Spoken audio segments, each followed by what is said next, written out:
What's going on, everybody? What's going on? The first live stream in the I guess what 25, 26 off season. Now that the Yankees are not in it anymore. Um yeah, man. I was gonna do like a postmortem and stuff like that, but I don't even wanna talk about that anymore like that, because then I'll just go off on a rant. Um but a lot of news came out today. Rumors that Cody Bellinger was about to opt out of his contract, which is, I mean, come on, we all knew that was going to happen with the year that he had. He'd be crazy to not opt out. I'm actually surprised he hasn't announced it yet. Maybe he's giving the Yankees the Yankee fans a little grace, not like Pete Alonso. Pete Alonso literally announced it within like a few hours of the Mets officially not making the playoffs. But with that being said, Cody Bellinger is the big name, obviously, but we got about 11 players who are about to hit the free agency market. And let's talk about who we should keep, who we should let go, what they're gonna cost us, who should get maybe a qualifying offer or something like that. And then we'll get into the chat, and maybe we'll talk about the 2025 season if we have to. But for now, let's keep it on topic, right? Yankees free agency. These are the Yankees that are about to hit free agency, with the exception of Paul Blackburn. I didn't even include him because why would I, right? But you got Cody Bellinger, Paul Goldschmidt, Trent Grisham, Ahmed Rosario, Austin Slater, and those are the position players that are testing free agency this off season. And as far as our pitchers, we got Devin Williams, Luke Weaver, Tim Hill, Ryan Yarbrough, and Jonathan Loaisiga, and Paul Blackburn. I just couldn't fit him in there. All of them will be hitting the market this year. All of them will be hitting the market. I got a poll up right now in the chat. Who should the Yankees re-sign? Devin Williams, Luke Weaver, or Tim Hill? I'm going to be honest, I voted for Tim Hill. Tim Hill, out of all the pitchers there, Tim Hill is the most reliable in my opinion. Why is he so effective? I have no idea, because he looks like he should be working at a gas station. But instead, he's a major league pitcher, and whether you like him or not, the dude is, he always, for the most part, comes through. I know Welkin was in the chat. Welkin said that he likes Devin Williams. Devin Williams has hurt his trust. The reason why I don't think that he's going to come back, because he's going to want to find a team where he can be a closer. He's going to look for a team where he could be a closer. I think David Bednar kind of solidified that role. Even if the Yankees wanted to bring him back, I doubt he's going to come back. He's going to look for a team that needs a closer, probably sign a 1-year deal or 2-year deal, try to show them that he can actually get the job done, and then look for a better deal next year.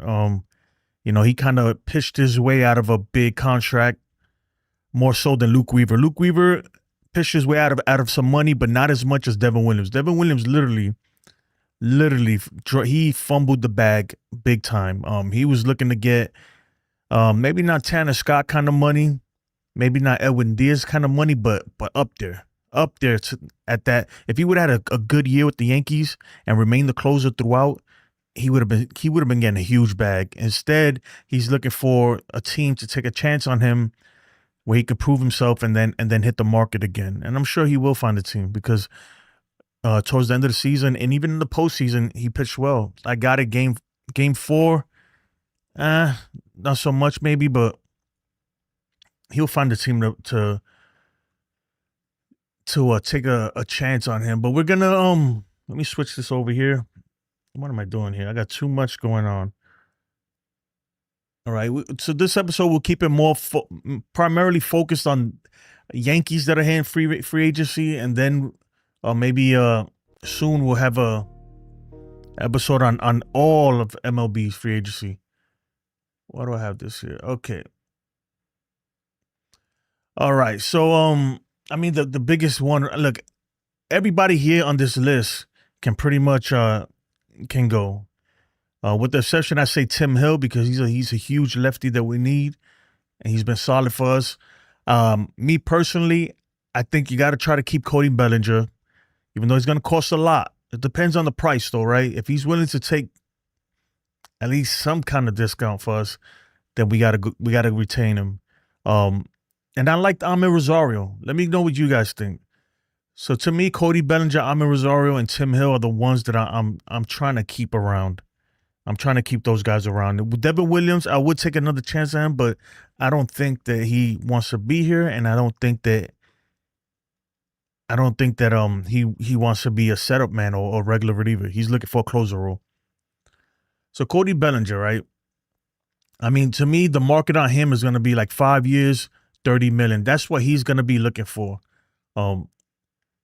Let me see his market value, what they got it here. So Spot Track got his market value.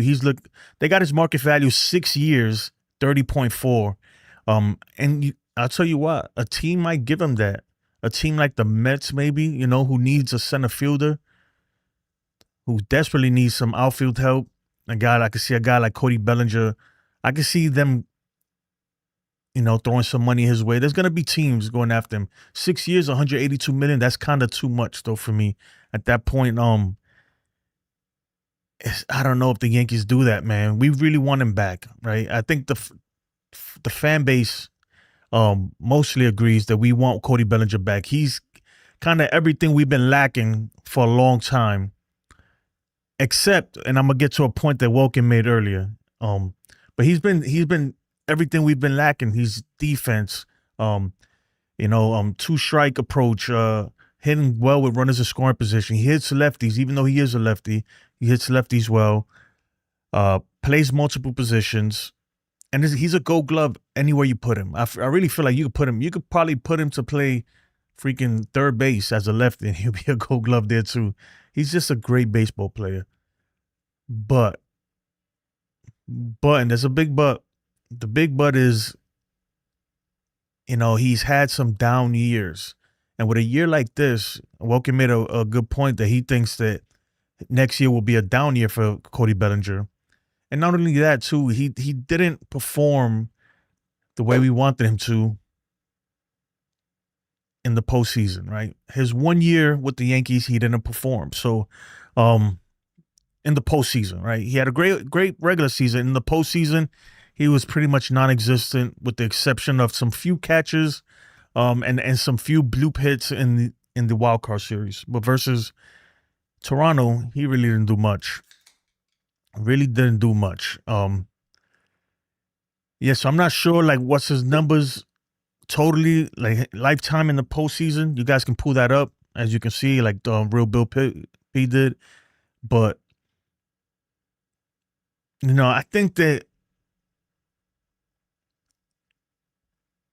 Yankees are going to want to try to bring him back, but I don't think they're going to want to spend this kind of money, whatever Spot Track is projecting, right? These are just projections.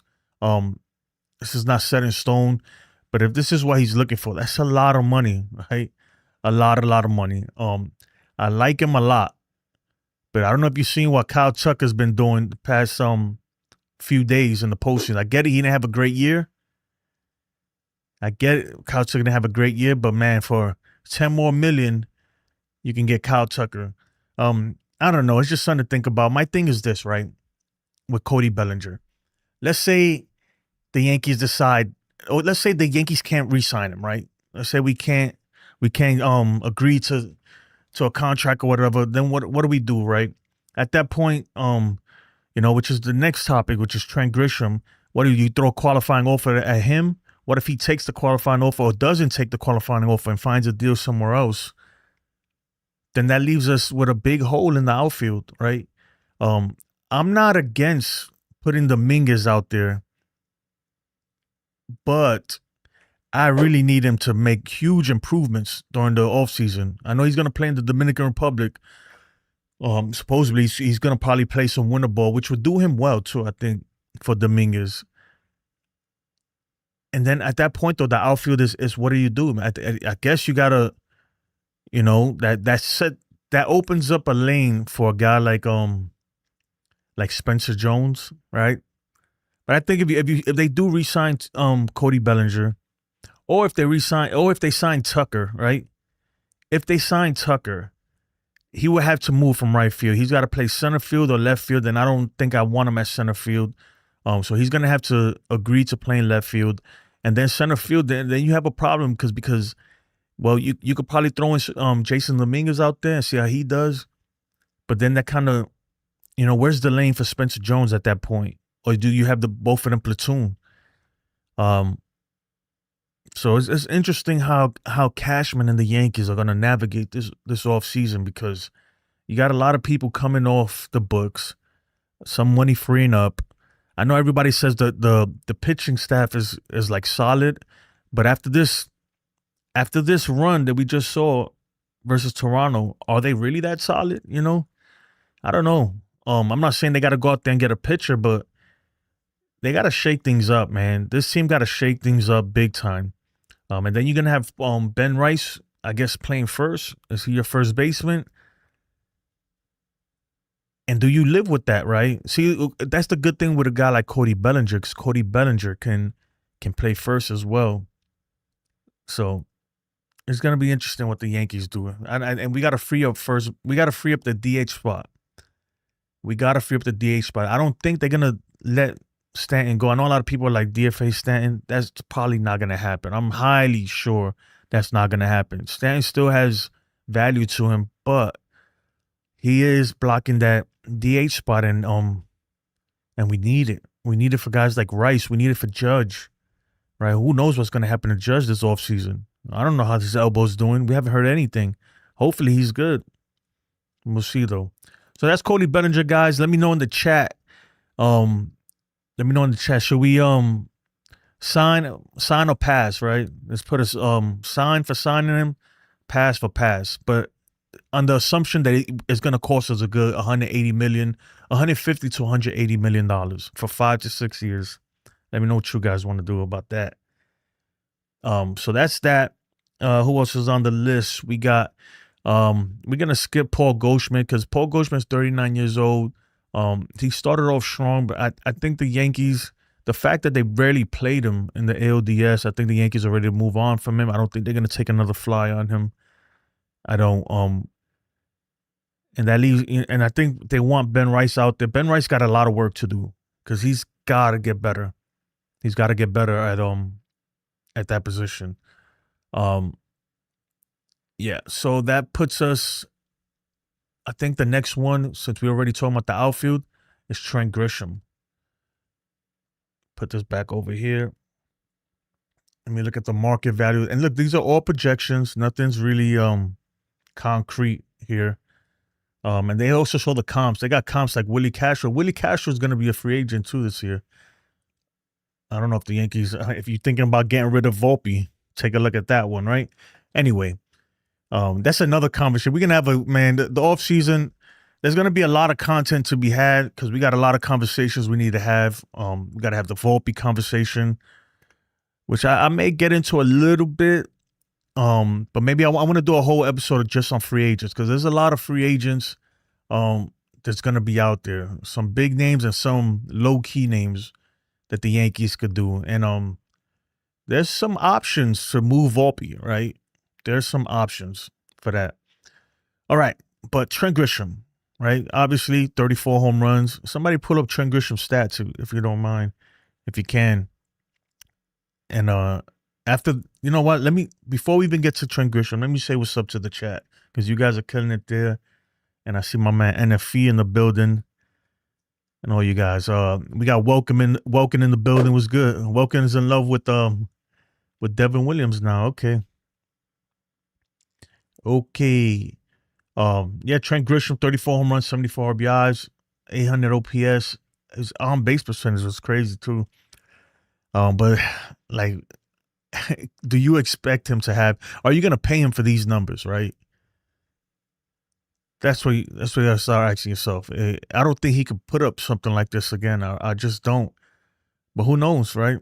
I think if you sign him, you give him a 1 year, 2 year deal the most. But according to Spot Track, he's looking for 4 years. 4 years at around 12 million. That's about 48 million, 50 million. That's actually really good. If he's gonna give you those numbers, right? If he's giving us those numbers, then I take him, But he didn't show up in the postseason, man. I didn't like that either. Welker says, I don't think Max Fried or Rodon need a rest. I mean, who cares, bro? That's over, man. There's nothing we could do now. Tim Hill is a club option. I think the Yankees exercise. Oh, he's a club option. Okay, yeah. If he's a club option, the Yankees definitely gonna exercise that. I would bring Williams back if he agrees to be a setup guy. Yeah, but I don't think he would, and I don't think the Yankees are gonna want to give him much money. We don't like spending on the bullpen. That's one thing for sure. We don't like spending on the bullpen. So, let me see Tim Hill. Yeah, he got a club option. The Yankees are going to exercise that for sure. So we could take him off that list. Yep. Stephen B. Williams said he's willing to come back. Bro, Stephen B., man. I always tell you this, man. Never believe what they say. Of course he says that, man. He has to say that. He's a free agent. They're always going to say that. The same way Vladdy said he's willing to come to New York to play. Of course he wasn't. He hates us. But we helped the market go up. So, yeah, I don't think he wants to come back. He's not going to want to come back, not as the setup guy. Unless he can't find another spot somewhere else, then maybe he'll entertain it. But I don't think he's coming back. Yeah, but that's what he's going to be looking for. That's what he's going to be looking for sure. Because that's where the money's at. That is where the money's at. Hitting Hard says, same NFE. I will be willing to bring Devin back if he wanted the 8th inning role. He wants to be a closer. Of course he wants to be a closer. That's it. He literally missed out on about $100 million this year by pitching terribly. So he's looking to get back there. Roger says, how about getting a free agent new manager? That'd be nice, man. But I don't think it's going to happen. I know, especially with just one more year, right? He has one more year, Boone. They might just, no, he has 2 more years, I think.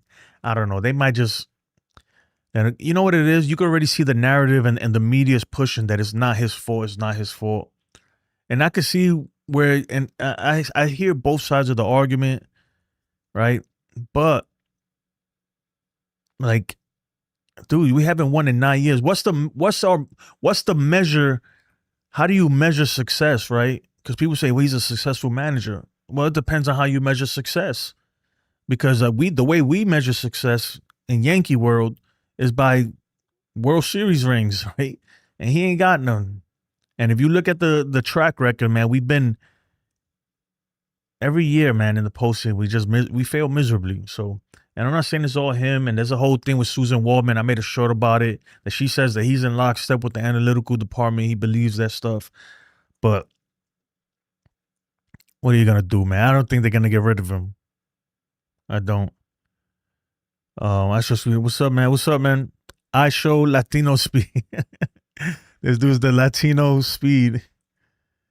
Yeah, I like Rosario, man. I think we got to bring back Rosario. He was not only because he can hit, right, especially versus lefty. His defense wasn't even bad too. His defense not great, obviously, but it wasn't bad. It's serviceable, and he's a great cheerleader, man. He's the first one out the dugout, man. When something good happens, you can tell that he liked it here. So I wouldn't mind bringing him back, and we'll look at his market value here in a second after we get to all this. You got Volpe's horrible. He got to go by Danny. Yeah, man. Frank says, I heard on another show, if they don't sign Bellinger, not a big deal because we have Spencer Jones. Do we really want to count him as a sure thing? Who said that, man? Look, man. Oh, my God, man. As a fan base, bro, we got to start doing better, man. For real. If you counting on Spencer Jones to be our hero, I don't know what to tell you. Look, I hope he is. I really do, but he's going to be, even if he makes it to the majors next year, which I think he will, he's a rookie, man. You can't put that kind of expectations on a rookie, especially a guy who's, strikes out a lot too. I don't know. We'll see. We'll see when he gets here, right? Ranger says, Goldie as a hitting coach. I could see that in the future. I could see that. And if he says bye-bye Trent, yeah, he didn't help himself with this October too. Caballero gives you more than Volpe. I agree. But he's not the answer either. So We'll have that Volpe talk after this, man, because we got to. The whole Volpe thing is a whole episode in itself. That is a whole episode in itself. Boone is signed through 2027. Yeah, so he got 2 more years. I don't think they're gonna eat that, man.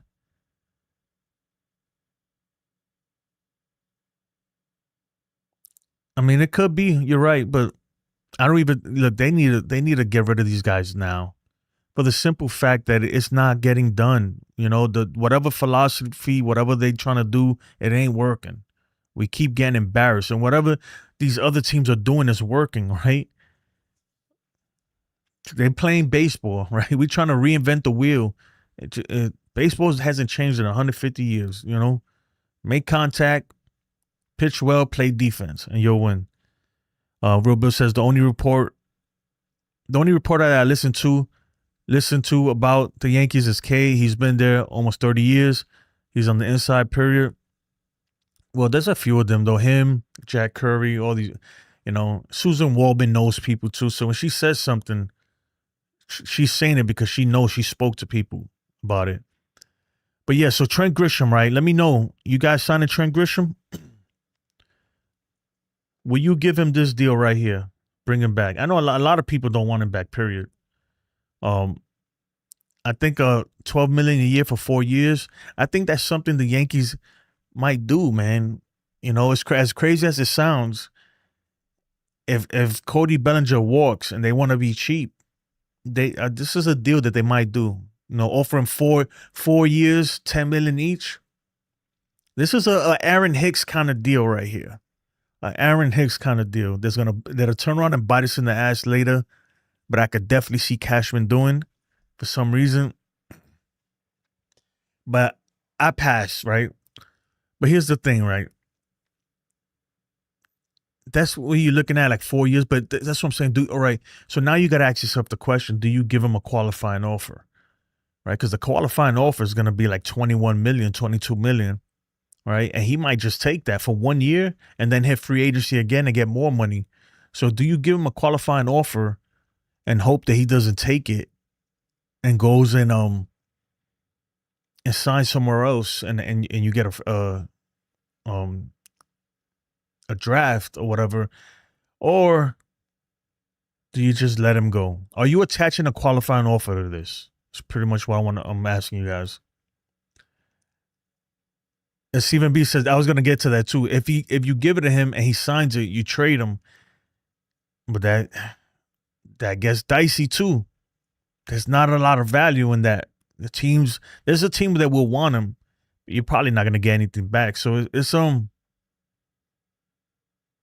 don't know. I don't know what they're going to do. I don't think they're going to put a qualifying offer attached to him.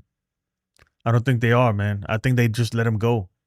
I think they offer him maybe a deal, like another 1-2 year deal, or they just sign him the 4 years. At the same time, I could see Cashman signing him for like 4 years, $40 million. That sounds like a Cashman type of thing. And Grisham, he's loved in the clubhouse already. He is, you know, friends with all these guys at this point.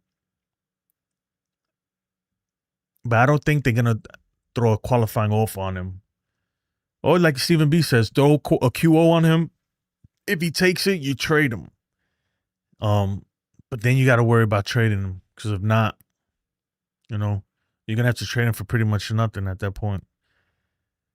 So that's Trent Grisham, man. I think a lot of people, and if he says it's a risk, Woken says I'd sign him for $8 million 1 year, but I don't think he's gonna. He's coming off the year of his life, right?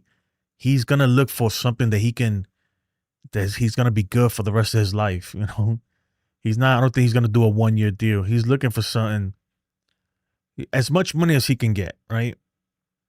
A qualifying offer he might take, because that's 20 million 1 year that he could turn around if he puts up another good year. Go get a 4 year deal for like 40 million, 50 million. You know, so that's Trent Grisham, man. I don't think he's gonna be back. But at the same time, it wouldn't surprise me if he is back. And you see his comps there: Willie Casho, Cedric Mullins. Cedric Mullins is a good comp right there. Let me see because he's hitting free agency too. He didn't have quite the year that Grisham had, but Yeah. So Cedric Mullins is looking. Damn, he's only looking at like a 1 year deal. How old is he? He's 31 years old. Yeah, he didn't have a great year, but I don't know. We'll see. What do you guys think? We re-signing him or not? I don't think we are re-signing him. I don't. And that I mean, those are pretty much the two right there. Ahmed Rosario, obviously a utility guy. Um, I think he's worth bringing back. The guy can hit. He can flat out hit, especially lefties. He flat out hits lefties. Great in the dugout. Plays a lot of positions. I got it. We have Oswaldo Cabrera coming back, but Oswaldo Cabrera, man, he's not the best hitter. Right? First of all, he's a switch hitter, not the best hitter in the world. Who knows what we're gonna get from him after being a year off? Uh, so we'll see. But this is what they got.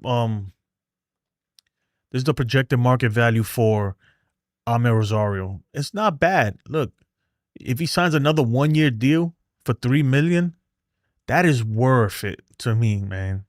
For a guy like that who freaking destroys lefties, guaranteed he's gonna put up numbers versus lefties. He's good for that at least. And the defense, he gets a bad rap on his defense. It's not great, but it's not terrible either. He's not unplayable in the field. You could play him out there. I think this is a guy that I take a risk on. We bring him back. Me personally, I like him. I like the guy. I've always liked him.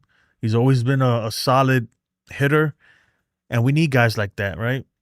We need guys like that. I don't think that they used him as well as they should have, but hey, you know. So let me know what you guys. You bring it. Are we bringing back Ahmed Rosario? I say yes. Right. I'll bring him back for $3 million. Why not? Why freaking not? Yeah. So I see Danny Boy says I see people talking about Bregman. Bregman back up as yeah, he opted out.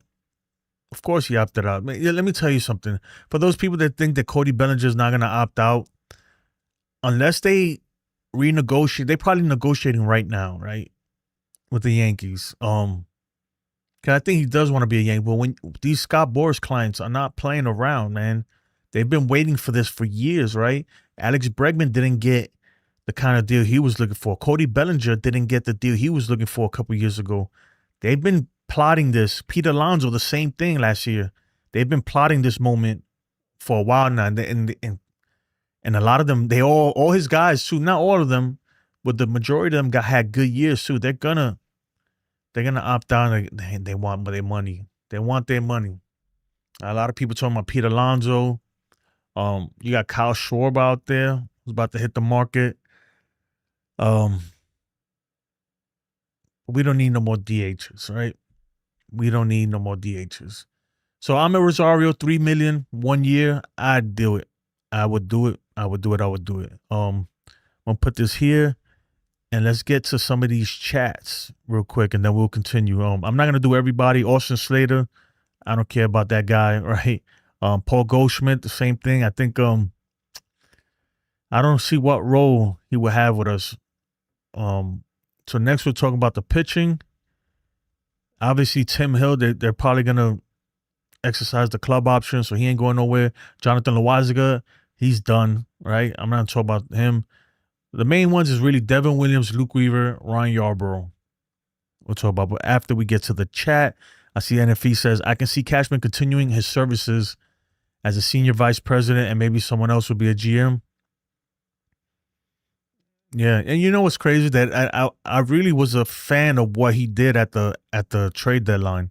Obviously, it didn't work out like we wanted to, but I think it was a good move. But it was too late. I'm not gonna say too late, but it's like we came into the season knowing this, man, that these guys were gonna be trash. The bullpen. I've been saying it from the beginning, man. This bullpen. Ooh, I don't know about these guys. And a lot of that fell on Loaisiga too. Me personally, once I saw that Devin Williams wasn't what we thought he was going to be, I got worried. And Luke Weaver wasn't really who he was. I was like, yeah, this bullpen ain't it. Ain't it? Commander Branford says Bellinger's a good defender, doesn't strike out much. Yeah, he has like a 12% strikeout rate. And has good average. He's a Blue Jays type of player. So, hey, man, nobody wants to go over there. You guys better re-sign Blue Jays better re-sign what's the Bo Bichette.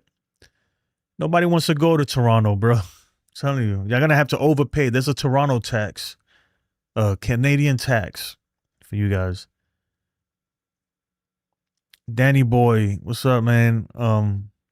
You see, Mark Very says, not an original thought, but as long as the Yankees keep their present baseball philosophy, they'll never win.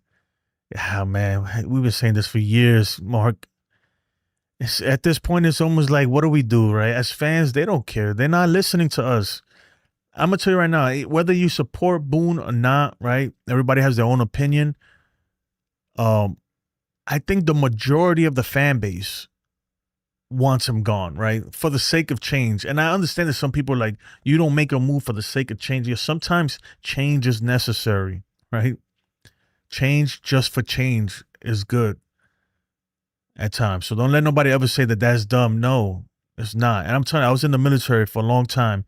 And when you have like a command, there's a reason why they move people every year, 2 years, they move you. Because change is change. You don't want people, and when you have somebody in the same position, the same spot for too long, complacency happens, right? Complacencies, biases, you have favoritism, all kinds of internal stuff that happens, relationships start happening where you favor certain people more, or you don't want to let them go because you've been with them for so long. That's why in the military, man, shit is always rotating. It's always rotating. That door, like people are PCS and here, there, everywhere. And that's how it should be. Yeah. What else we got? Do not sign him. Yeah, Jonathan, what's up, Jonathan? Loizaga's gone. Yeah, he had his chance. He did not pitch well this year. He is finished. You think Will Warren will get traded? I wouldn't be mad at that. I'll trade with Warren. I think he's going to be a good pitcher, but I don't trust him in the big time, man. I don't. So I would trade him. Look, we're going to have Goldschmidt at some point next year. Garrett Cole, even though, look, Goldschmidt, he's decent and everything, but he can kick rocks too, man. Like if you banking on him coming back, I don't know what to tell you. Danny Boy says Luis Hill. Same thing with Luis Hill. He's decent. Don't get me. He could give you innings, but if you think he's the savior, he's not. And look, we saw what happened this October, right? As much as we like to say, man, our pitching is gonna be stacked. This is what I hear, right, from us fans. We keep saying next year the Yankees pitching is gonna be dominate and everything. I'm like, yeah, must I remind you that what happened this postseason versus the Blue Jays, right? We don't know what we get from Cole. Cole's about to be 30-something years old. Same thing with Clark Schmidt. He's coming off of Tommy John. And even before Tommy John, I never had a lot of faith in him. He's a good pitcher. He's a good bottom of the rotation guy and everything. He beats up on bad teams, but I wouldn't say he's somebody to build the rotation around. Yeah, so this team is, I'm not gonna lie. Look, I'm sure the Yankees are gonna make moves this off season. But man, I don't know, man. I think it has to really start from the whole organization. You need you need to gut the whole organization. And I've been saying this for years. You really do. We're not developing the players we want to develop, right? If we can't get stars from within, if we can't develop players from within that are gonna come up here and perform like a lot of these other teams, they have guys coming up. We're in trouble, man, because we're not going to find it. The free agency class for 2025, right? The free agency class this year is not that good. And they want a lot of money because they know it's not that good. So the ones that are worth something, they want a lot of money, especially pitching. Yeah, so, I mean, pretty much, look, Devin Williams, I would bring him back for the low, right? For cheap. Let me pull up Devin Williams here real quick and see what they project him. But he's lost a lot of value in terms of what he's gonna get in the free agency market, and he wants to get that back. He's not gonna. I doubt that he's gonna accept the. So right now, this is what is calculated. The calculated market value. A 1 year deal, $5 million. This guy was literally just looking at getting like a 7-year deal, at least 10 million per year, 10, 12 million per year. That's what he was looking at before this year with the Yankees. He's looking for a closer role, or a role where he can really be the guy, or have a chance to be that guy. And I don't think it's going to happen with the Yankees. Not with David Bednar there. I think the Yankees they really like David Bednar, and he's and I like him, as a closer compared to everybody we have. I don't think he comes back here. Then he goes somewhere where he can kind of build up his reputation again and then get a better deal. But for $5 million, 1 year, let's say if he was to entertain that, so $6 million, let's say $6 million 1 year with the Yankees, I'd do it. I'd bring him back if he wanted to come back for $6 million 1 year to not be the closer, to be the setup guy. I would bring him back, right? Because I think he'd do better now that he's more familiar with the Yankees. I think he'd do better. And, the upside is there. There's a ton of upside with Devin Williams. So I would bring him back. So look, we gave Jonathan Loáisiga what, $5 million last year? We gave him $5 million, right? You telling me you can get Devin Williams for $6 million for 1 year? I'm sure another year, there's going to be another team that's going to see the upside and probably see the fix, right? There's going to be another team that's going to be like, you know what, Devin? We'll make you the closer again, and we'll give you 2 years with a opt out after 1 if you want, right? Some kind of deal like that, and he'll take it. So I don't think the Yankees are going to give him something like that. That's why I don't think he's coming back. But I did believe him when he said that he would entertain coming back. I think he would, but I don't think he is coming back at all. Let me look at Jonathan Loáisiga. We gave him $5 million last year, right? Yeah, Jonathan Loáisiga just got paid $5 million in 2025 to be straight trash. So you telling me you won't give Devin Williams $6 million? I get it. Devin Williams wasn't great for us, but towards the end, we kind of started seeing what he could be. I don't know. NYYJ says, see the numbers just don't make sense. New York 251 batting average as a team, third in MLB. So how do we get blank so much? It's because we killed it, man. When I tell you we are professional bad pitching hitters, man. The Yankees murder bad pitching. These bad teams, these bad pitchers, we absolutely annihilate them. Right?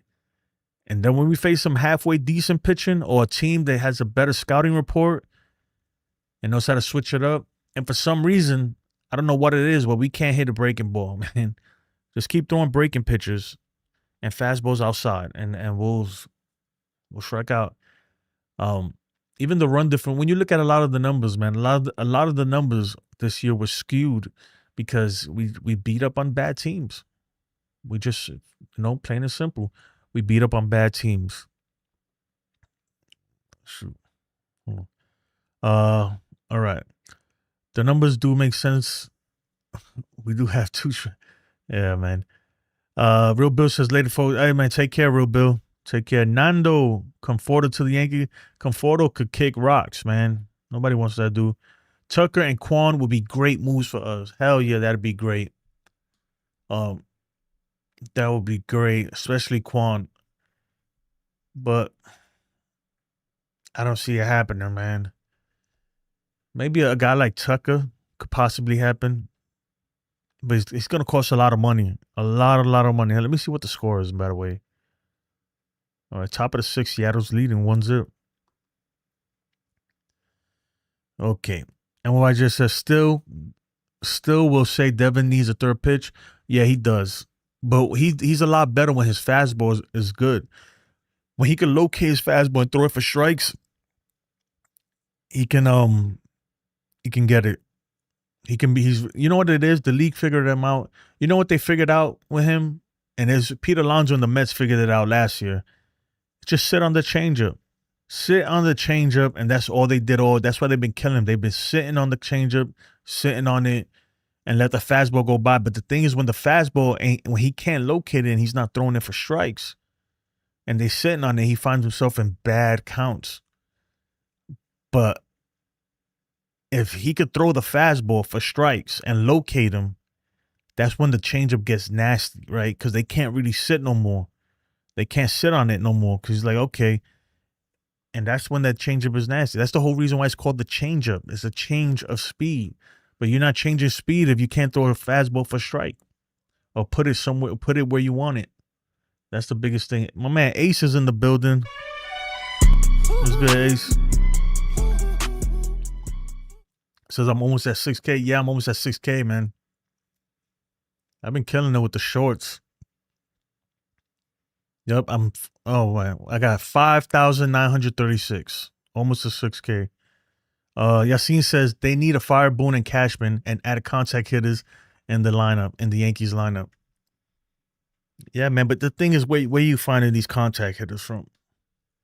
I think that the Yankees the sad part is that we got like 2-3 more good years of Judge, hopefully, right? Knock on wood, before you gotta expect them to decline, right? They can't really do a retool. They can't really rebuild this thing. But I truly believe, man, if you're not building these players from within, right? If you're not building these players from within, you're gonna have a hard time. We was hoping Volpe would be that guy, but Volpe's and I don't want to blame the Yankees. A lot of people are blaming the Yankees for Volpe, right? For the way he turned out. I really don't blame the Yankees, man, for Volpe. It's a little bit of the Yankees philosophy, but he's his own person. He's his own hitter. Look at Judge. Judge got his own coach. Judge told the Yankees, yeah, like, I'm not doing nothing y'all say. I do my own thing, right? When he came up, when Judge was a rookie, they were trying to, we want you. He's like, nah, man, I'm going to do it my way. And he did. And look what he became. So, Judge, look, Volpe, man, I think the thing with Volpe, I'm going to be honest, and it's not, I don't want to make it a size thing and everything. He's just not cut out for it, man. He really isn't. He's just not cut out for it. He looks completely bad out there. They got to move on from him. And everybody's like, well, I'm going to tell you right now, they just got to get rid of him, okay? I don't want to see him in spring training because, of course, he's going to come. This is what's going to happen, right? He's going to come to show up to spring training, and they're going to say, well, nobody has a definite job. Him and Caballero can battle it out, right? And Volpe's going to go off because he goes off versus bad pitching. Versus in spring training, you got minor league pitchers. You got pitchers that are starting to ramp up. They're trying to get their arm in motion, right? Hitters kill pitchers in spring training, right? So you see all this hitting and all these crazy runs. And then they're going to say Volpe is the guy. And then when the season comes, it's going to be the same shit, guys. I'm telling you. It's going to be the same shit. And then, it's the crazy thing. I think he could go to another team and figure it out and be a decent Major League Baseball player. It's not happening over here, bro. Them demons are here, bro. Those ghosts are here, right? He's gotta move on. They gotta put him somewhere else, and we gotta get another shortstop. And that's just it, man. That's the bottom line. He's not gonna cut it. But they'll bring him back though. And watch. They're gonna say it's a competition. In spring training, it's a competition for the shortstop role. And he's gonna ball out in spring training. And they're gonna give him the shortstop role. And then in the regular season, he's gonna suck again, guys. Right? Clip it. You heard it here first. And that's what's gonna happen. That's what always happens, man. But yeah, so Devin Williams, look, if he's willing to take a 1-year deal for 5-6 million, I think you bring him back. Why not? There's not a lot of guys out there. This free agency class, and then obviously Tim Hill. They should exercise that club option for 3 million. Ryan Yarborough, I'm not sure. I guess he has value, but excuse me. For 2 million for another lefty, I don't know if I'd do it, man. He was good for us when we need him, but I didn't know he went to Old Dominion. I don't know, man. I think I want some hard throwers. This guy, I don't know. We've seen him be real good, and then we've also seen him get absolutely destroyed. So, but he could be a long guy, give you a long relief for 2.2 million. I don't know. What do you guys think? You take him back for 2.2 million? I don't know. I'm not sold on your Ryan Yarborough. And that's pretty much it. That is pretty much it as far as all our free agencies. Everybody else could go. The only people that I consider bringing back is Cody Bellinger, right? And even him, at a certain point, even Cody Bellinger at a certain price becomes not worth it, right? And I love the guy. I think he was great with us. At a certain point, it's not even worth it, though. It's just too expensive at a certain point. So, yeah. But he had a great year with us, man. Great year. Let's get into the chat. That's the best part. That's my favorite part, right? My favorite part of live streaming with you guys is getting to the chat and seeing what you guys are saying, because you guys are killing it. I'm not going to get to everybody's, obviously.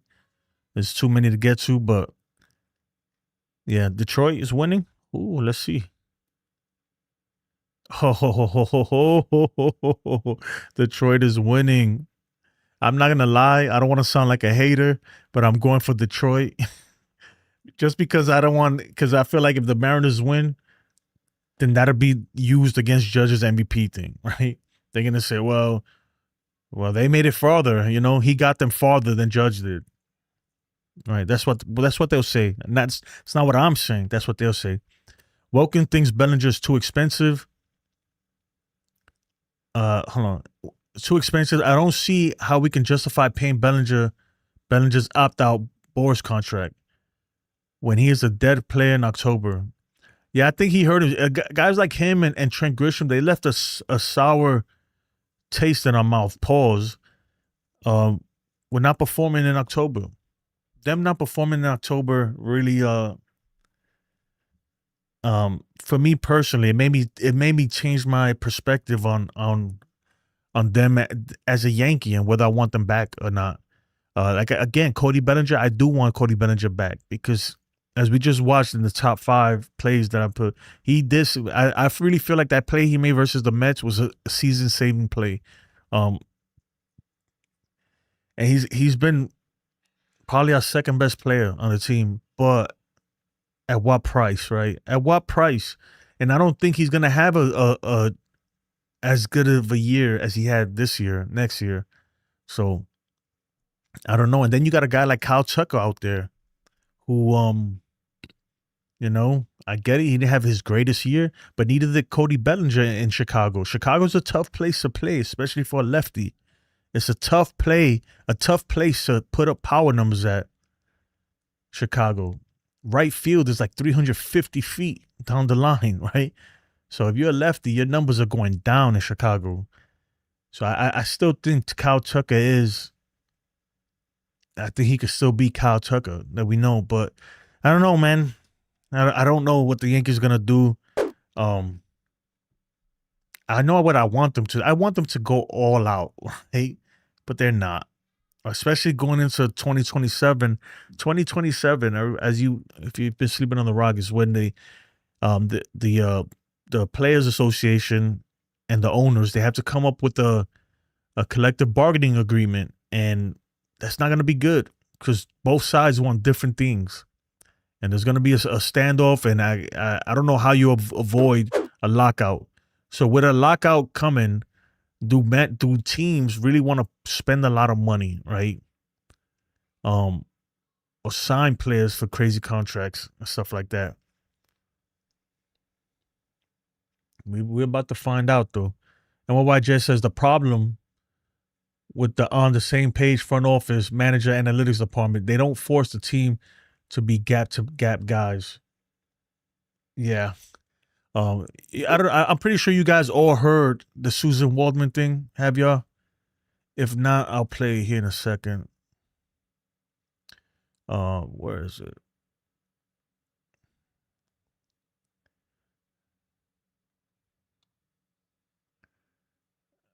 All right. Yeah. Susan Waldman pretty much was saying, and I'm glad she said that, right? I am glad that she came out and said that, look, Boone, because everybody's kind of trying to give, I'm not gonna say give Boone a pass, but saying like Boone doesn't do anything. He's just a mouthpiece. Like he don't make no decisions. It's not up to him, and all this other stuff, right? And who is making those decisions in game? Okay, you're not going to like this because but people think that Aaron Boone is doing what they tell him to do. He is in lockstep with him. I don't understand why nobody understands this. He believes everything they believe. They go over a plan that they think this will happen, and this will happen. If it doesn't happen, Boone makes the decision of who can come out. But don't think that he disagrees with them. I mean, I don't think anybody gets that concept. Mm-hmm. When he had his interview here, one of the things that they did was make out lineups, and the analytics did it, and he did it, and he did it for a long time. He matched them all the time. He thinks just like this. I mean, what do they think they do? That somebody calls down from Cashman Suite, exactly. and there's a phone in the dugout that says, bring in this guy? No.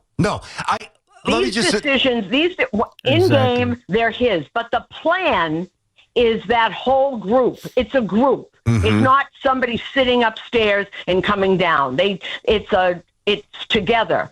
And anybody thinks that Aaron Boone doesn't agree with them. Mm-hmm. That's why he got this job. Right. Yep. You know, he believes in all this. If you think back to when he was on ESPN, he was always bringing up this weird analytic stuff. Back then, it was weird analytic.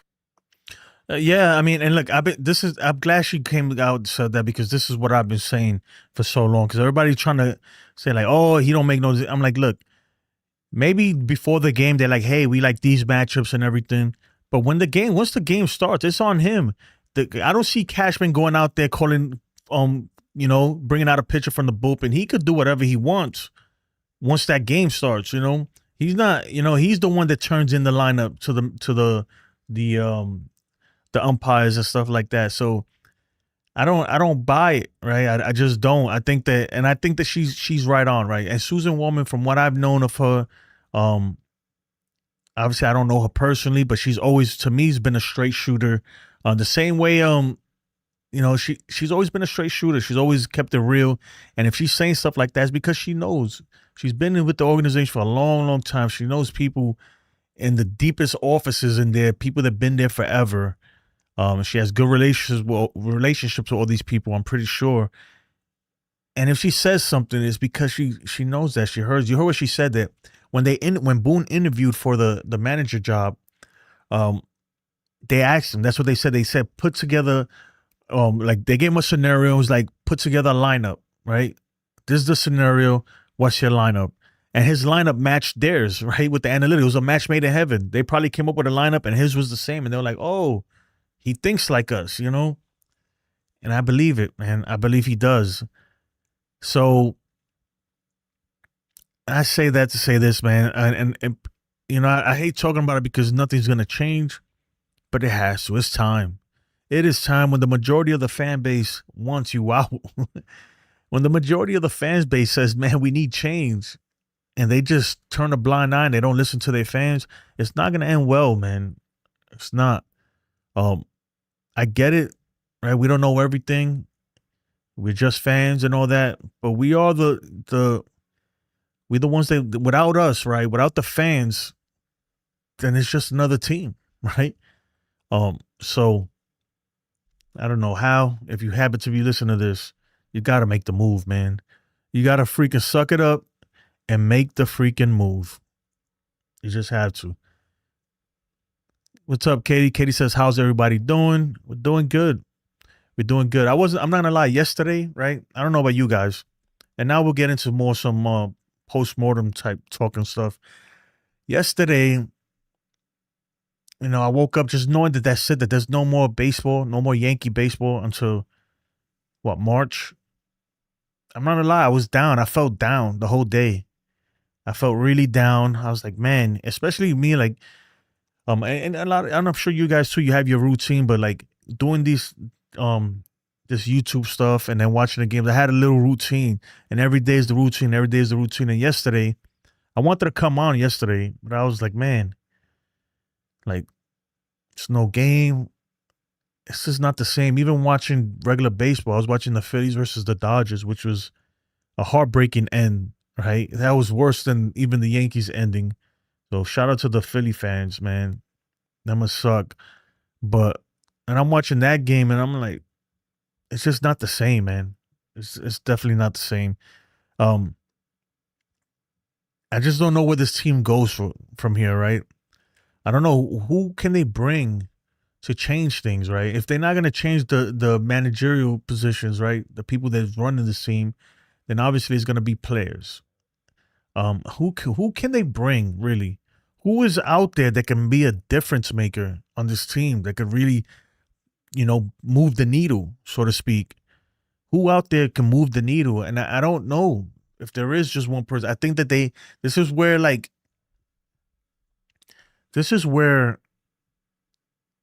the scouting department, right?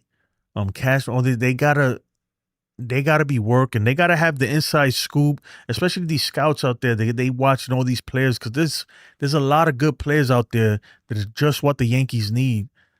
That we don't know about, right? I'm talking about guys who put the ball in play and maybe they see when you got a team like you look at the Blue Jays, right? And half them guys we never heard of, right? So somebody was smart enough to put these guys together. Same thing with the Brewers. I don't think the Yankees are smart enough to do that, man. That's what really, really bothers me. The thing that bothers me, I don't think they're smart enough to do what needs to be done, to change what needs to be changed, to make this team better. I think they're so stuck in whatever they believe is. They really are crazy, these people. They think they have a process, and the process is not good. And they trust the process. And I'm like, bro, how long does this process take? Because it's been freaking 16 years, 10 years since we had Boone. When's the process? Right? At some point, the process is supposed to freaking bring us, something. We're getting worse and worse. As a team, this team is getting worse, man. I'm telling you. Yeah, on paper, it gets better. On the field, man, we're getting worse. And I think this team was better than last year in a sense. But this team, man, let me tell you something. When this team was bad, this team was really, really bad, especially offensively. This team, at some points, they go cold, like super duper cold. That can't happen, man. That cannot happen. Yassine says, get rid of Jazz. Jazz is so talented, man, that, but I will say this, right? That double play in game 4, you got to make that, man. I don't care how hard they hit that ball. You got to make it, and at the very least, get in front of the damn ball. Get in front of the ball, bro. I was listening to Pinstripe Chronicles. What's it today? I forgot, or maybe the other day. And what they were saying, man, it really stuck in my head, and it makes a lot of sense. And it's what I've been saying. Like, this is all this stuff, right? Like, make contact, play defense, get in front of the ball. Like we do, the Yankees don't do the most basic things. These are basic stuff that you're learning in T-ball. When you first introduced to the game, you're learning a lot of this stuff. Bunt the ball, these small little things that the Yankees don't do. They don't do it, man. How many times, right? A lot of these mistakes that we make, I don't see other teams making it. And if they do, they definitely don't make it as much as we do. I'm talking about, how do you forget how many outs are on base? How many outs there are when you're on base in the 9th inning? Austin Wells, Jason Dominguez did it. Like, how does that happen twice in a season? Right? It's happened several times too. It's just as other times they kind of got away with it. But the ones like Jason Dominguez did in a very important game in Boston in the middle of the season. And then Austin Wells did it in the 9th inning. That thank God we won. Little things like that. Remember Jazz getting doubled up in Miami with a ball that was just a pop-up, and he got too far off the bag. Talking about he's played there so many years. I'm like, what are you talking about, dude? That's a routine pop-up to the second baseman. Why are you so far off the first base bag? You know? Like, it's so many. This is just something that I could think of at the top of my head. And that's what, and things like that, right? Those things. That's when you look at the managers, right? Those things like that, you look at their managers and the coaching staff, and you got to look at them and say, WTF, man. Because that's them. It's like, okay, all right, what's happening? I get it. Like, so here's my thing, especially with a guy like Boone, that he's been there so long. It's too late for him to crack the hammer, right? To crack the whip on these guys. It's too late to punish people for making mistakes like that, because he hasn't done it for so long. So the minute he starts doing that, everybody's gonna look at him like he changed up on them. Like, bro, what's this guy's problem? Now you want to be mad about this? You understand what I'm saying? Now you want to say something? Now you want to bench me when this guy been doing this shit all year and this guy did it last year. You understand what I'm saying? It's too late for him to be tough and to hold people accountable. It's too late for him. He's been there 8 years and hasn't done it. It's too late for him to start holding people accountable. He's lost that and that's his fault. He's lost that tool in his toolbox, right? As a manager, right? He has his toolbox. There's certain things he can do and not do. Certain things, they try to do to get the team going. Stuff like that. He's lost that too, because the minute he starts holding someone accountable, everybody else, you got to hold everybody accountable, and he hasn't been. So it makes him look bad. It makes him look inconsistent. That's just one reason. I just think, man, that this team, and I get it, and I'm not blaming it all on Boone, because it's not all Boone. The players got to play, man. The roster construction, and a lot of other things, but this team is just sad that there's such a great organization with such a rich history, such a rich history. We've become nothing, man. We've become insignificant in a sport that's popular, that grew so big worldwide because of the Yankees, right? If there's no Yankees, baseball probably never makes it to what it made it to, right? Where it is today. And all the great players, man, that wore that uniform and everything. And we've become a freaking, and it's always been a business, but we've become a machine, just a corporate thing that doesn't care about anything but the bottom line, right? It doesn't matter if you win or you lose. All that matters is that the investors and the people who are invested in this team, that their pockets are lined up pretty good. That's it, right? That's all that matters, right? To us, this is a failure. This is a season of failure. We lost, right? Unacceptable. To the people running this team, to Hal and everybody who has money invested, who get paid from this stuff, right? They see it as, I'm probably right, they popping champagne. The season's over. We're sad. We're home like, damn. They're popping champagne. And they're a little greedy. They're mad, though. They're like, damn, we didn't get another series. We could have made all that money. But look, we made a lot of money today. They're good. Next year, run it back. Do the same thing. And us as fans, man, we're the sheeple. We're the sheep. We fall for this stuff all the time. I'm telling you, I can't wait. Oh, and it's coming, guys. Oh, the Yankee propaganda machine is coming. Whew, I'm surprised. It might be here tomorrow, but I think they'll wait for after the postseason. They might put out a statement, son, just to start it off. But once the World Series is over, oh man, the propaganda machine is in effect, man. By not this time, but in 6 months from now, we'd all be screaming praise for Anthony Volpe. They would by then they would freaking brainwash us to think that he's gonna be different this year and that everything's gonna be different, and we'll buy into it because we love the team and we want to. If you don't have hope, right? If a fan base doesn't have hope, then there's nothing, and they know that. They know that. It sucks, man. You look at like the Mets fan base, right? Man, that sucks, right? They look, and I know it's kind of off top, but I was reading something. You know that season ticket prices and even ticket prices at Citi Field went up, right? So all that whole and the Mets showed up. Remember Steve Cohen said, "Look, he did his part. He wants Mets fans to do their part by showing up." They raised the tickets, man. I'm telling you that Soto contract is already paid for, guys. You know these guys ain't dumb. They bring another player, guess what? Chicken buckets that cost them more. It's all about the money. At the end of the day, yeah, it's unfortunate, man. It's unfortunate. This team is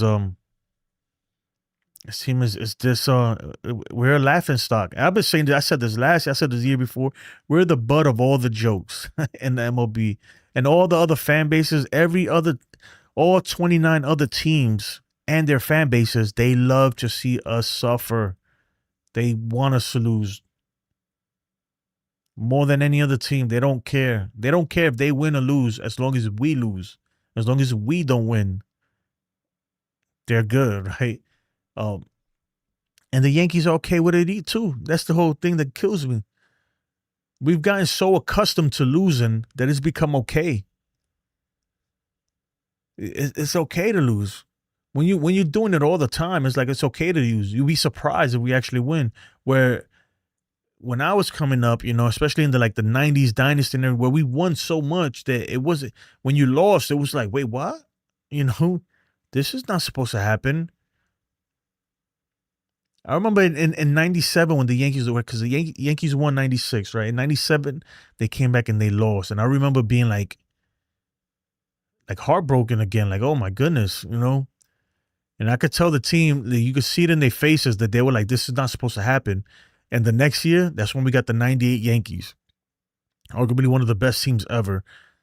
And you can tell that they weren't okay with losing. They were like, fuck that. We're going to win, Excuse my language. And they came back with vengeance and won 3 years straight because they got that taste of defeat after feeling how it is to win, This team is different, man. These Yankees nowadays, these guys, they don't even care, man. I think they want to win. Obviously, they want to win. But when they don't, they're like, at this point, they're used to it. They're used to it. And I'd argue, man, that we don't do all that we can to put the best team out there. There's a lot of things, man. When I take and look, now I'm going crazy. I'm going off, right? When I look back on this season, right? Why did it take so long, right? This is the stuff that bothers me with this team because the Yankees fans, right? We call it out. We've been saying certain things for years and years and years. Like the whole thing with DJ LeMahieu, it was time for them to move on from him, right? But the whole thing with Jazz at third base, I'm like, come on, guys, what are we doing? And why did it take them so long to move him back to second? Why did Jazz have to come out? Jazz had to start talking and speaking out to the reporters, saying like he's not happy. Like I'm supposed to be a second base. You told me I was going to be a second baseman. Why did it take so long? He was making errors out there on third base. So many errors on third base. Why did it take so long to move him to second? Right? Because they wanted to I don't know, to cater to DJ LeMahieu. The same thing with Volpe. Why did it take so long for Volpe, for them to be like, okay, this guy's not it? And even then, they still not. Why did he, in the whole ALDS, right? I get it because he had a semi-decent wild card series. In the whole ALDS, why did it take freaking 15 at-bats to the last at-bat, the last inning when we're about to get swept to pinch hit for him? Why? When the dude just struck out like 12 out of 14 fucking times. Like, excuse my language, guys. Like, it don't make no sense, bro. You got Caballero sitting right there. You're not even using the guy. You're not using him at all. Why? We traded for him for this, right? Why are we not using these guys? Why? Why are you freaking... I don't know, man. And look, and to me, that's on Boone, bro. That's on Boone. I don't care, man, because I'm telling you right now, if Joe Torre was the manager of this team, Volpe would not be in the lineup, bro, at all. And it would suck. And Joe Torre would be like, but he's going to do what he got to do. You're not performing. We're trying to win. We're not trying to make sure that we don't hurt your feelings. Bro, you're hurting our feelings when you're not playing good. It's just so much stuff, man, that it gets to the point where it's like, man, and even look, and I get, I'm not a big Jason Dominguez fan when it comes to especially his defense, right? I like the guy. I think he's good, especially from the left side of the plate. He's a great hitter from the left side of the plate. But the treatment the way they treat their other young stars compared to the way they treat this guy, and it's nothing against Anthony Volpe, right? Because what you want him to do? He's not gonna bench himself. But the way they treat Dominguez, these guys, look, Trent Grisham, why was he continued to be on leadoff? He was terrible. Why do you keep putting him at leadoff? Why? Why are you so stubborn to make a freaking move when the season's on the line? And they did this shit last year too, when they kept running Verdugo out there. Why? I don't understand why. If it's not working out, you don't have time to play with this, especially in the postseason. If it's not working, you're not performing. You got to sit down. We got to go with somebody else who's going to give us something. We didn't get anything from Trent Grisham. We didn't get anything from Volpe. So those are two holes right there. Why? The one guy who showed up game 4, who hit a home run, Brian McMahon, hit a home run versus a lefty too, might I add. Versus a lefty, he hits a home run. And guess who's the first person they take out the game? Brian McMahon. Because he's facing a lefty. But he just hit a home run versus a lefty. But Austin Wells been freaking garbage the whole game. You understand? It's just so much that I don't know, man. I really don't. They gotta go. They gotta go, man. This team ain't going nowhere. Nowhere with Aaron Boone as the manager. I'm sorry. I really am. I don't want to believe it myself because most likely he's gonna be here next year. That means that we're not gonna win. I don't see it, man. I don't see it with this guy. I just don't. Like, it's frustrating, man. I'm telling you, it's very, very frustrating. And people are like, well, if they get rid of him, they're going to get somebody just like him or maybe worse. Well, I don't care. I'll take my chances at this point. Bro, we haven't won in 8 years. We're not even getting closer. If anything, we're going backwards. Right? So let's get somebody new. Screw it and see what happens, Let's get somebody new, see what happens. If it don't work out, hey, guess what? It didn't work out with the last guy either. So,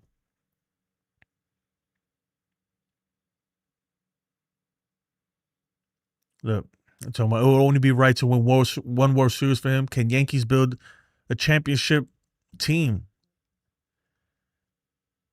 I don't think they could, man. And I'm gonna be honest, I get it, and I'm just going everywhere today, right now. Even last year, I really truly believe in my heart, right? I really truly believe that if Aaron Boone doesn't bring in Nestor Cortez there and just brings in Tim Hill like he should have, I really believe that changed everything right there last year's World Series. I think that was, and it sucks. You know what sucks, man? That might have been Aaron Judge's only opportunity ever to get a World Series. We're literally looking at one of the greatest players to ever play this game. And we can't get this dude a freaking dub. We can't get him a ring. We can't get the guy a ring. And they're not even trying. They're not even fully trying. Lou says Judge may need surgery. I just said that in the beginning. We don't know what's going to happen with Judge. We don't know if he's going to need surgery or what. We don't know. That's what I'm saying. I'm not very highly optimistic with this team next year. I'm just not, guys. I'm gonna be honest, because it's the same shit until they start making moves, until they start doing. I thought they were doing it early. Like, remember when they benched Volpe for like 2 games? It was like, what? Caballero's the starter. I was like, yes, finally. They see it. Finally. Nope. This is the shit that gets me pissed, right? Check this out, guys. And all of a sudden they came out, oh, he's hurt. They were preparing us. They were massaging us, preparing us for the bullshit they were about to feed us, man, in the offseason. And a lot of us ate it all up. We ate it up. Oh, he was hurt. That's why he's had a bad year, you know? Like, yeah, but what about the year before that? So they fed, and then they sat him down. They sat him down versus the tough pitchers and a tough series. It was versus Boston. This is in September. They sat him down versus Boston, and they sat him down versus these tough teams, and they started putting Caballero out there because we were facing tough pitching, and they didn't want to make him look bad. And then what happened was, as soon as they brought him back, then they said, okay, now he's ready to come back versus the White Sox versus these bad pitching. And of course, he went off, and we was all like, Volpe's back. And I'm like, yeah. And I not me, though. I'm like, wait a minute. But he's doing it versus the White Sox. I want to see him do it versus Garrett Crochet. You just had Caballero batting there against Garrett Crochet and all these other dudes. These tough pitchers. Brian Bayo, the guys that Volpe, even though Volpe ended up getting a home run versus Garrett Crochet in the postseason. But you get what I'm saying, right? They sat him down versus the tough part of the schedule and then brung him back versus the weak part of the schedule where we was facing weak pitchers. And of course, he started doing good. And then everybody was like, he's back. And that's how he won his role again. They're like, he's the starting shortstop again. We always knew it. They never gave up. And the same thing's going to happen this spring training. This spring training, they're going to say it's a battle, you know, it's an open competition for shortstop. And we're going to be like, yes, finally the Yankees. But what they're not telling you is that Volpe's going to murder these guys in spring training because that's what he does. He's gonna hit in spring training. He's gonna win the job back, and then we're gonna have to deal with it for a whole nother year because he's gonna suck again in the freaking in the regular season. You understand what I'm saying? Like, crazy. What's the score like over there? So yeah, I don't know. Naylor's always paying. Bichette is a dead twig. I don't want him because his injuries too crazy. 200 versus 294. His defense is all for 2. Don't fall for the fool's gold. I'm telling you, Welkin, I promise you, watch. In spring training, they're going to say it's an open competition, and he's going to win that competition because he can hit minor league pitchers, right, in spring training. And then we're going to go back to the same crap. Same crap. Oh, you said Bichette's the worst defender in the league? I wouldn't say that, man. I think Volpe had more errors than him. But Bichette was hurt a lot too. I was pissed when they took Volpe out in the 9th for Dominguez.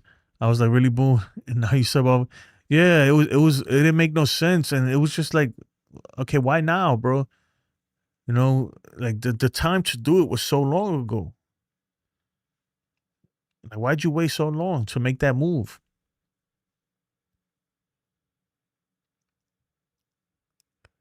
If you're asking me Bichette versus Volpe, I'll take Bichette. But we got Caballero. Caballero's decent, man, but he's not. I don't think he's the shortstop of the future. He's like a stopgap kind of guy. If you could go out there and get you a shortstop, a legit shortstop, a guy like what's the guy's name from the Angels, Zach Neto, or somebody like that, man, you know, I think would be all right. We will be all right.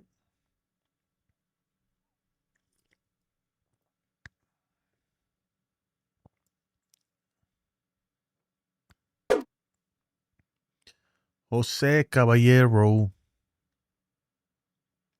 Seattle tied it up. Yassine says, I'm tired of the opposing team celebrating at Yankee Stadium against the Yankees.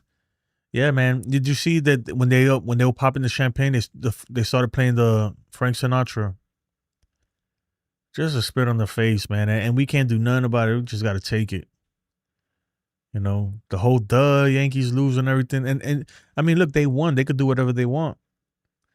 Uh, I don't know. This team, man, this organization got to do something. I might end this poll though. We have 56 votes. Everybody voted for Tim Hill. Resign Tim Hill and let everybody else go. I agree. Jose, what's up, man? I can't wait to sing the Blue Jays lose. The Blue Jays are good, man. Don't be surprised if they make it all the way. That team 1 through 9, it's just they just put a lot of pressure on teams. You got guys like Ernie Clement balling out, right? Just getting hits. Like, I don't know, like where they find that guy. And then we got the Yankees, man. Look, it's a at this point it's an organizational thing. It's the scouting department. It's everybody. Like they really need to rethink. We need somebody else in the helm, somebody to take over. Whether it's, you know, I'll start with the manager if we can, you know, but we need a whole organization to change, man. And it has to really start with Cashman. Unfortunately, Cashman just retire, bro. Just retire. And I get it, because he is still good at his job. I think he's decent, right? And he knows what he's doing. He's been doing it so long. But man, we need something new. Whatever we're doing, it ain't working. Even with Cashman, he's been the manager for 30 years. I mean, the general manager for 30 years, right? All those championships in the beginning, I wouldn't give him credit for that at all, because that was already established for him. Even though he was a part of it, not as the GM. But look, the last 25 years, one World Series championship in 25 years. It's not a good track record, especially if you're the Yankees. I get it that other teams are like, well, the Mets haven't won in 40 years and stuff like that. I'm like, okay, yeah, but that's the Mets. We're the Yankees, dude. It's a difference. Every single year, we put crazy amount of resources into this team, and nothing happens. Nope.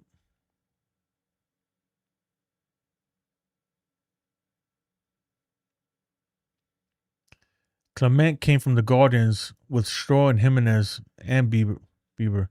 That was a good trade, man. They won that trade. They really did. Otani's batting 188 average in postseason, by the way. No, you'll never hear anything about that. Judge, man, look. And people are going to get upset. I don't know how people even... Judge is better than Otani at hitting, okay? Plain and simple.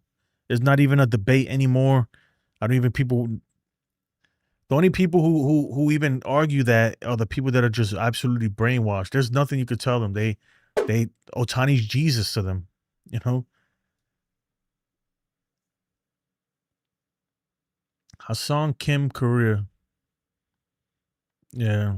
The only people that believe Otani is a better hitter than Judge are the ones, like I said, that they're so brainwashed that they idolize him. They literally idolize this man like he walks on water. And those people are so far gone, you can't even tell them nothing.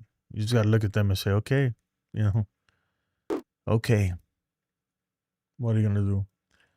But yeah, folks, that's pretty much gonna be it. Look, it's the off season. The off season, I'm still trying to figure out how I'm gonna do this. I kind of missed yesterday. I took a day. I like coming on. And there is a lot to talk about, and especially when there's no more baseball and the World Series is over, that's when we're gonna start hearing a lot of news, a lot of stuff.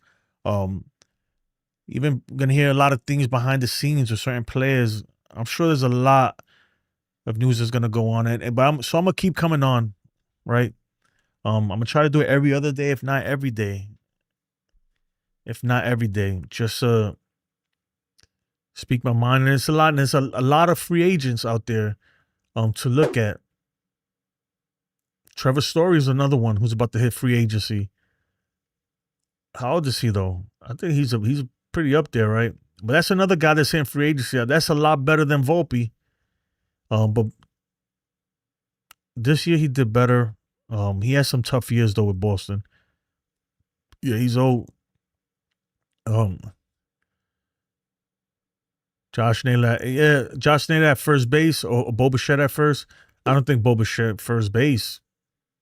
No, Boba is going to cost too much. I think the Blue Jays are going to find a way to bring that kid back, man. He's so important to them.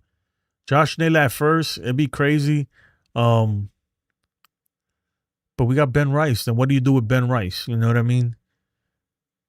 See, the bad thing right now, right? Even though I think next year, Giancarlo Stanton, he's got to platoon more, right? They're still valued. They're not going to DFA Giancarlo Stanton or trade him. I don't know if people coming up with this. We got to find a way to trade him, and so they're not going to do that. But it's unfortunate because there is a logjam at DH, and we need that DH position open. We need it open for Judge, right? Because Judge is getting up there in age. We need it open for Judge, and we need it so that way we can move players around like Ben Rice and stuff. You know, we have too many DHs on the team. It's true. You need guys who could play the field. You absolutely do. We just do. Yeah, so it's tough. A guy like Josh Naylor is like, then what do you do with Ben Rice? I can't see a situation where Ben Rice is your everyday catcher. You know. Yassine says we need a Howe and Cashman press conference. I think when the World Series is over, I'm sure you're gonna get one. We're gonna get it. We're definitely gonna get it. I'm wondering why we haven't seen nothing. I haven't seen nothing anyway. At this point, though, like today or yesterday, matter of fact, yesterday, all the players should have came to the locker, cleared out their lockers, got all their stuff and everything. We didn't hear nothing about that. Nothing. You know. I think it's because there's still baseball going on. Once the World Series is over, we're gonna hear a lot of things. I expect Cody Bellinger to opt out, right? I'm surprised it hasn't happened already. He might just be giving it a little bit of time to kind of just let it set in. Who knows, right? But I'm sure once the World Series is over, we're gonna start getting a lot of news. A lot of things are gonna start happening, and going into the winter meetings is when really things will start heating up again a little bit. And then it'll die down for the holidays. And then ramp back up. That's one thing I like about the off-season. Even though it sucks, it feels like we're not going to get baseball for a long time. But the off-seasons go by so fast. By the time you know it, pitchers and catchers will be reporting. Yeah. And we got the World Baseball Classic, too. So, is it this year?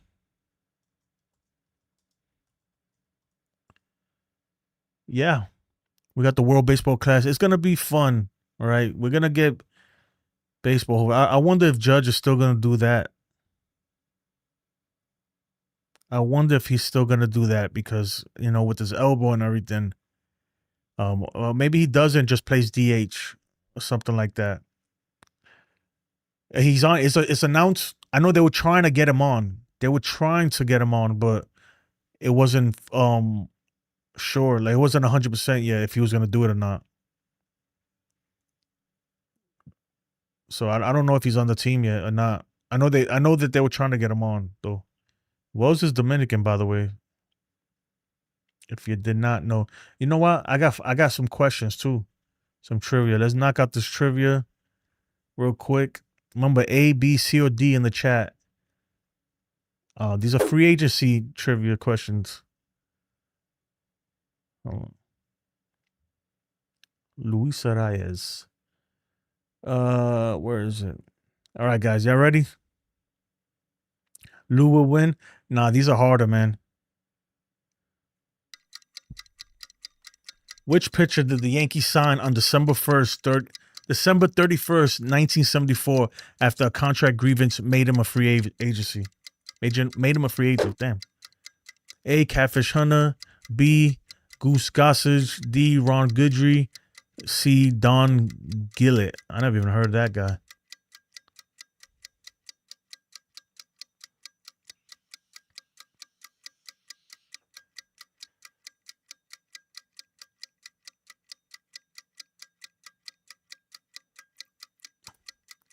What time are we doing trivia? A, B, C, or D in the chat, Khadija. Hey, I'm not gonna lie. These I got these from ChatGPT, so don't kill me for it. And I didn't check any of them. Usually I check to see if they're if it's like the right answer and stuff. All right, so Catfish Hunter, 5-year Yankee deal, became the first mega free agent. Okay, it's only 5 of them, so we might as well just knock them all out. Which member of the Yankees 2008-2009 free agent haul received the largest total guarantee? Okay, we talking about this World Series team. Who got the most money? Who got the most money? Somebody put Nick Swisher. Really? Oh my god, man. Oh, this one's easy, guys. Come on, really? You gotta put yourself back. Think back.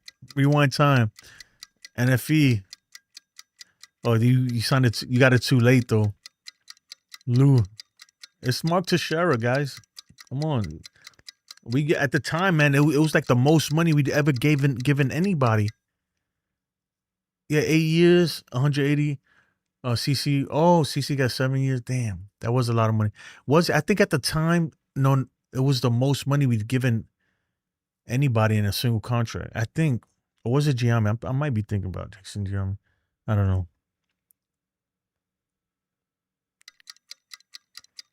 Question number 3. Whose 10-year Yankees deal signed December 1980 famously included a cost of living escalator clause? Oh, I don't know this one. They got a COLA, cost of living allowance. Reggie Jackson, Dave Winfield, Mark Teixeira, Jason Giambi. It's obviously signed 1980. It's obviously not Giambi or Teixeira, right? So it's got to be either Reggie Jackson or Dave Winfield. Reggie Jackson, was he on the 1980 team?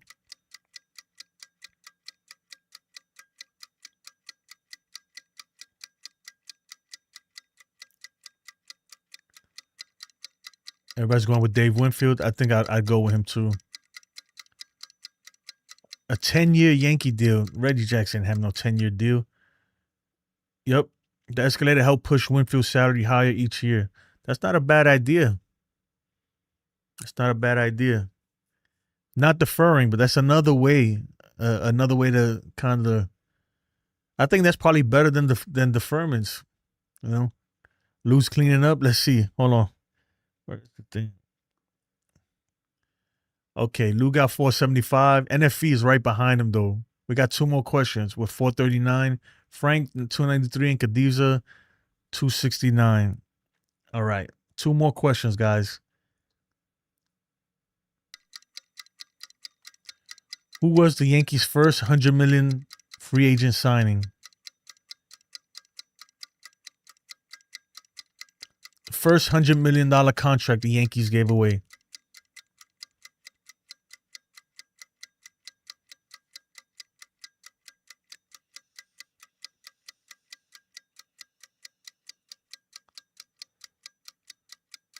See, a lot of 43% are going for Jason Giambi. I don't know who's picking Garrett Cole. Come on, guys. Garrett Cole is so far in the future. $100 million signing. Garrett Cole was $300 million. So we.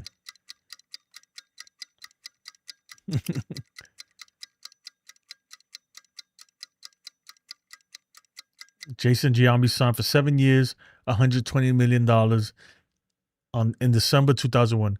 You know what's crazy? That at the time our minds were blown, right?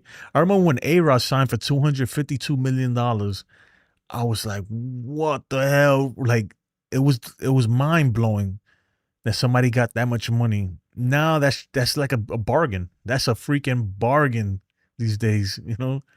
Freaking Vladdy got $500 million. I guess the last question. Oh, who's in the lead? Let's see. Yep, NFE took the lead, man. That's it. Remember when Kevin Brown signed for $100 million with the Dodgers in '98? I don't remember that, but I know back in the day, man, $100 million was like, what? That's crazy. It's nothing now. Which pitcher signed in January 2014 for 7 years and $155 million? Then the largest deal for a posted MPB player. So for Japan, Japanese player. 2014, 7 years, $155 million. Everybody's going with Tanaka. You sure it's not Hideki Arabu? Nah, just I remember Hideki Arabu too. He was such a disappointment. When he came, I remember I was like, oh, this guy's gonna be the. He was not. He was not it at all. All right. Oh, did he? I didn't know that. Hideki Arabu passed away, man. That's sad. I had no idea. Tanaka, I take it back then. He was a great pitcher. What was the score? All right, man. Well, that's the game right there. NFE won with 772. Good job, NFE. Khadija had 584. Damn, she came in second. Lou fell off. You're disappointed, man. And Frank in fourth place. Shout out to y'all, man. Good job. Good job. Let me take this off real quick. Hold on, guys. All right. But yeah, man. No prizes today, unfortunately. You know what? NFE, man, I'll send you one of these one day, man. You got my number, just text me. I'll send you one of these. But yeah, we'll just do more trivias and stuff this off season. I gotta figure it out. I have a lot of work. I'm trying to do some more stuff, some cool stuff so you guys can be more engaged with the stream. But you know, it's gonna take time. It's gonna take time. But anyway, folks, I appreciate it. Look, sad end to the season, but now it's the off season, right? It begins now. So expect a lot more streams on the future, right? Just on the future and what's happening. It's a fun time. The off season is a fun time too because, you know, once the free agency talks start happening, the rumors start swirling, winter meetings. You never know who's out there. You never know who's gonna hit the trade market, right? Every year there's somebody. Last year was Kyle Tucker. Every year there's somebody you don't expect. Where they're like, okay, this team, they're you know, they're listening in on. They're open to trading them, right? Last year was Kyle Tucker. The year before that was Juan Soto. So obviously, it gets pretty interesting, right? And hopefully the Yankees are in the mix with everything because we're gonna need it. We're gonna need it, especially if Cody Bellinger walks. How do you replace that? A lot of offense we got this year. We replaced a lot of the offense that Soto provided with guys who just came out of nowhere, right? Guys like Trent Grisham, Paul Goldschmidt in the beginning of the year was on fire. So, and then obviously Ben Rice. So it's going to be interesting because can these guys do it again or were these outlier years, right? For a guy like Trent Grisham, and he might not even be here next year. So it's going to be fun. And once baseball's over, right now I'm still a little down. I'm not gonna lie, dude. I feel like I've just broke up with, you know. I feel like I just went through a bad breakup. I'm not gonna lie. I feel sad deep down inside. Even right now as I'm speaking, I can feel it in my stomach. But once baseball's over, once the World Series is over and we have a winner, I'm sure that's gonna suck too. Once that's done, I think we'll feel a lot more better, right? Then we can really start looking forward to next year. But anyway, hope you guys have a great weekend. Enjoy the weekend. And again, always, let's go Yankees, right? Let's go 2026 Yankees. Hopefully that's the year, right? That's what we're looking forward to. Anyway, guys, I appreciate you all. Have a blessed day. And maybe, you know what? Maybe I'll come on tomorrow night or something. We'll see. Anyway, peace, man. Take care.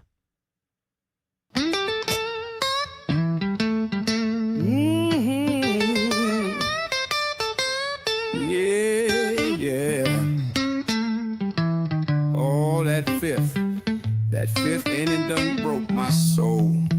I was was sitting on my couch wearing pinstripes with pride. Game 5 on the line, got that Bronx fire inside. But the 5th inning came and it tore us apart. Dodgers lit us up, now I'm here with a broken heart.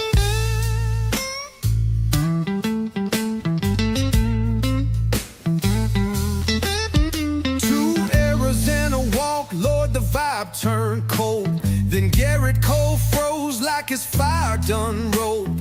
A 3-run double like a ghost from days of old. Now I'm sitting here mourning in pinstripes and gold. Wow! That 5th inning blue struck out my hopes. Now I'm drowning in the booze.